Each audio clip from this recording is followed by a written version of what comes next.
Hello everyone.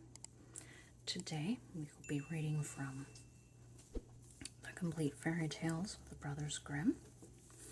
And the tale today is called The Devil's Sooty Brother.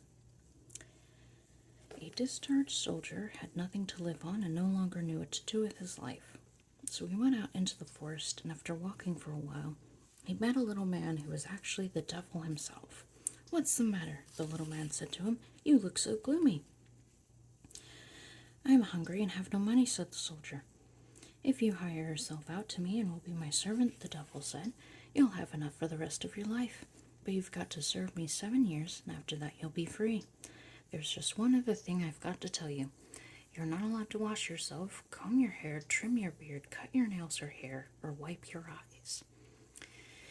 "If that's the way it must be, let's get on with it," the soldier said, and he went away with the little man, who led him straight to hell and told him what his chores were. It was to tend the fires under the kettles in which the damned souls were sitting, sweep the house clean, and carry the dirt out the door, and keep everything in order. However, he was never to peek into the kettles, or things would go badly for it. "I understand," said the soldier. "I'll take good care of everything." So the old devil set out again on his travels, and the soldier began his duty. He put fuel on the fires, swept and carried the dirt out the door, did everything just as he was ordered. When the old devil returned, he checked to see if everything had been done according to his instructions, nodded his approval, and went off again. Now, for the first time, the soldier took a good look around hell. There were kettles all about, and they were boiling and bubbling with tremendous fires under each one of them. He would have given his life to know what was in them, if the devil had not strictly forbidden it. Finally, he could no longer restrain himself. He lifted the lid off of the first kettle a little and looked inside, only to see his old Jordan sitting there. "Aha, you crumb," he said. "Fancy meeting you here. You used to step on me, but now I've got you under my foot." He let the lid drop quickly, stirred the fire, and added fresh wood. After that, he moved to the second kettle, lifted the lid a little, and peeked inside. There sat his lieutenant. "Aha, you crumb," he said. "Fancy meeting you here. You used to step on me, but now I've got you under my foot." He shut the lid again and added a log to the fire to make it really good and hot for him. Now he wanted to see who was sitting in the third kettle, and it turned out to be his general. "Aha, you crumb, fancy meeting you here. You used to step on me, but now I've got you under my foot." He got out a bellows and pumped it into the fire of hell was blazing hot under him.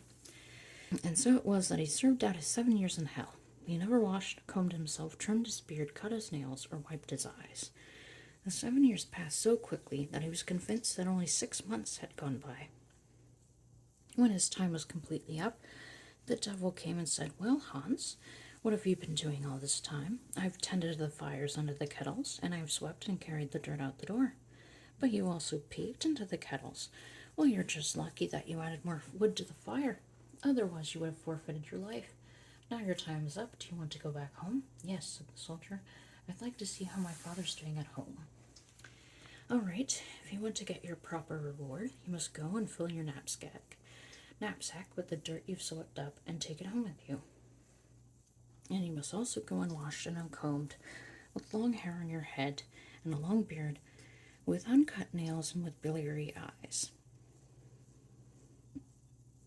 And if anyone asks you where you're coming from, you've got to say from hell. If anyone asks you who you are, you're to say, 'I'm the devil's sooty brother and my king as well.'" The soldier said nothing. Indeed, he carried out the devil's instructions, but he was not at all satisfied with the reward. So when he was out in the forest again, he took the knapsack and wanted to shake it out.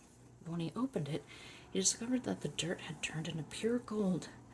"Never in my life would I have imagined that," said the soldier, who was delighted and went into the city. An innkeeper was standing in front of his inn as Hans approached, and when he caught sight of him, the innkeeper was terrified because the soldier looked so dreadful, even more frightening than a scarecrow. He called out to him and asked, "Where are you coming from?" "From hell." "Who are you?" "The devil's sooty brother and my king as well." The innkeeper did not want to let him inside, but when Hans showed him the gold, he went and unlatched the door himself. Then Hans ordered the best room and insisted on the finest service. He ate and drank his fill, but did not wash or comb himself as the devil had instructed. Finally, he lay down to sleep, but the innkeeper could not get the knapsack of gold out of his mind. Just the thought of it left him no peace. So he crept into the room during the night and stole it. When Hans got up the next morning, went to pay the innkeeper before leaving, his knapsack was gone.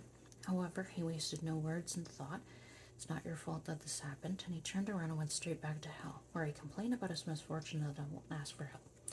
"Sit down," said the devil. "I'm going to wash and comb you, trim your beard, cut your hair and nails, and wash out your eyes." When he was finished with the soldier, he gave him a knapsack full of dirt again and said, "Go there and tell the innkeeper to give you back your gold. Otherwise, I'll come and fetch him, and I'll have to send the flyers in your place." Hans went back up and said to the innkeeper, "You stole my money, and if you don't give it back, you'll go to hell in my place, and you'll look just as awful as I did." The innkeeper gave him back the money and even more besides. Then he begged him to be quiet about what had happened. Now Hans was a rich man and set out on his way home. He bought himself a pair of rough linen overalls and wandered here and there playing music, for he had learned that from the devil in hell. Once he happened to play before an old king in a certain country, and the king was so pleased that he promised Hans his oldest daughter in marriage. However, when she heard that she was supposed to marry a commoner in white overalls, she said, "I'll go drown myself in the deepest lake before I do that." So the king gave Hans his youngest daughter, who was willing to marry him out of love for her father. So the devil's Sooty brother got the king's daughter. When the old king died, he got the whole kingdom as well. Thank you for visiting my channel. Hope you enjoyed that. Have a wonderful, spooky day.